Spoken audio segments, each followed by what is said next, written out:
Halo guys, ketemu lagi di serial Turki Esaret, episode 24. Jangan lupa subscribe channel ini ya, supaya bisa terus mengikuti kelanjutan serial ini. Dan bagikan channel ini kepada semua orang, agar dapat ikut menonton serial ini.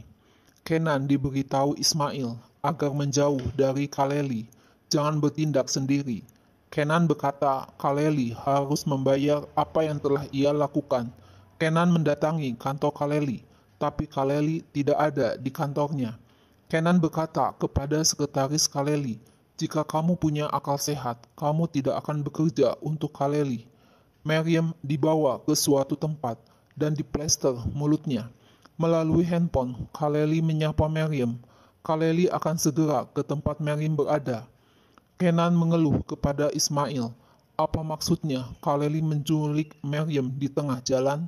Maryam mempunyai seorang anak perempuan yang masih kecil. Apa yang akan dilakukan anaknya bila terjadi sesuatu kepada Maryam? Ismail berjanji akan menemukan Maryam. Telepon penculik sudah diperiksa dan tim polisi sudah diberitahu. Kenan akan memberikan tambahan informasi kepada tim polisi. Ismail memberitahu Kenan, komplotan yang menculik Maryam belum tertangkap dan mereka melarikan diri. Kenan kesal, mereka gagal menyerang Kenan di kantor. Sekarang Maryam yang dijadikan target disebabkan oleh Kenan. Ismail menenangkan Kenan kalau polisi akan menemukan mereka.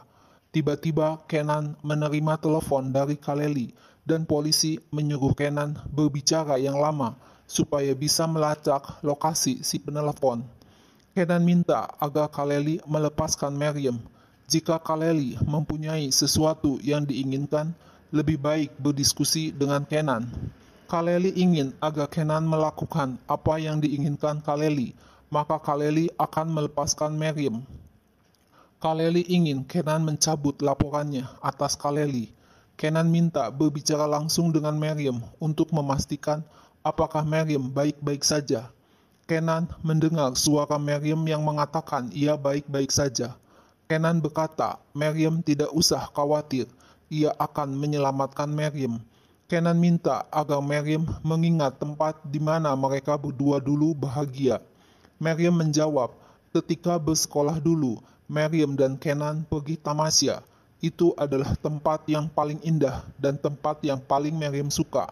Kenan teringat ketika ia masih berpacaran dengan Maryam. Mereka berdua akan datang kembali ke tempat itu. Kenan memeluk Maryam dari belakang. Kenan berkata kepada Kaleli, ia akan mencabut laporannya besok. Kenan memberitahu Ismail kalau Maryam berada di Beskov, tempat yang disukai Maryam. Ismail akan mengirim patroli polisi untuk mengecek. Kenan mengatakan tidak akan melakukan sesuatu yang akan menyakiti Maryam. Akhirnya, Kenan dan polisi berhasil menemukan mobil yang dipakai untuk menculik Maryam. Polisi beranggapan kalau penculik mengganti mobil yang dipakai dengan mobil lain. Tiba-tiba Kenan melihat sebuah pabrik tua. Kenan yakin penculik membawa Maryam ke pabrik tua itu. Kaleli berhasil ditangkap dan diborgol kedua tangannya. Maryam berhasil diselamatkan oleh Kenan. Maryam mengucapkan terima kasih kepada Kenan. Orhun berbisik kepada Hira untuk pergi dan melakukan apa yang seharusnya dilakukan. Hira dihias dan didandani oleh ahli kecantikan. Afife mengatakan kepada Orhun, ia tahu kalau alasan Orhun melakukan semua ini adalah marah kepada Afife. Afife berharap Orhun akan melakukan yang lebih baik demi kehormatan keluarga. Orhun berkata, Afife telah memisahkan seorang ayah dari anak-anaknya selama bertahun-tahun. Dengan kesal, Orhun pergi meninggalkan Afife. Orhun mendekati Hira yang telah selesai didandani dan berkata, jika mereka melihat seorang pembunuh dengan tangan berlumuran darah setiap pagi. Dengan menggenggam erat tangan Hira, Orhun berjalan menuruni tangga menuju ruangan di mana para undangan hadir. Orhun berbisik kepada Hira dan mengatakan agar Hira berhati-hati bertingkah laku dengan orang-orang yang hadir di sini. Orhun tidak akan mentolerir satupun kesalahan yang diperbuat Hira. Bila Hira perlu diam, ia berdiam diri saja dan berhati-hati. Ohun menyuruh Hira agar tersenyum. Salah satu undangan mengatakan sangat terkejut ketika mendengar keputusan Ohun untuk menikah.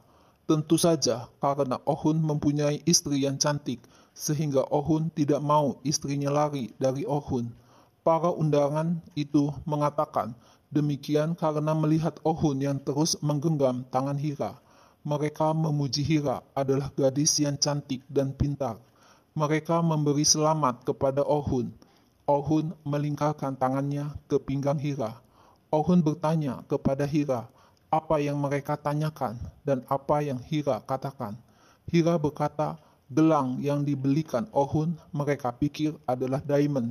Hira memberitahu perbedaan antara diamond dan bukan diamond.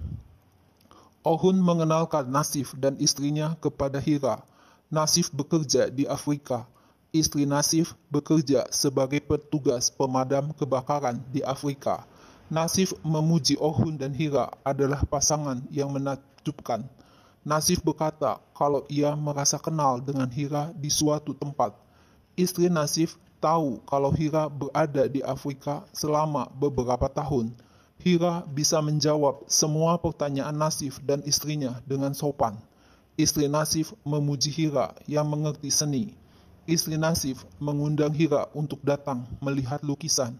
Nasif mengucapkan selamat berbahagia atas pernikahan Ohun dan Hira. Ohun bertanya, bagaimana Hira tahu semua ini? Hira bilang ia bekerja di sebuah keluarga kaya yang mengerti tentang seni.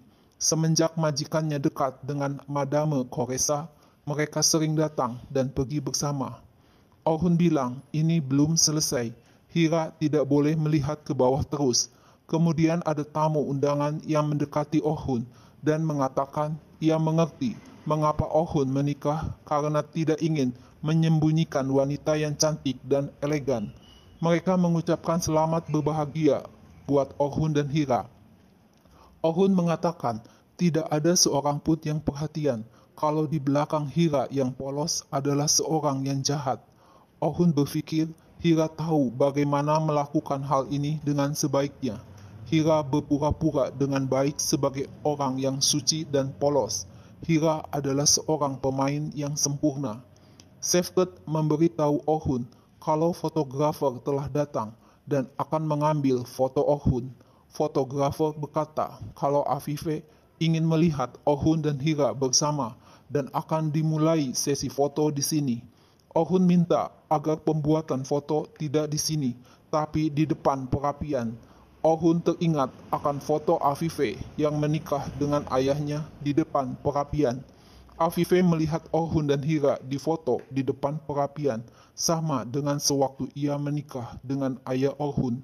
Ohun menatap Afife dengan tajam, sedangkan Afife hanya diam membisu. Nah guys, lalu apa yang akan terjadi selanjutnya? Saksikan terus ya serial yang satu ini.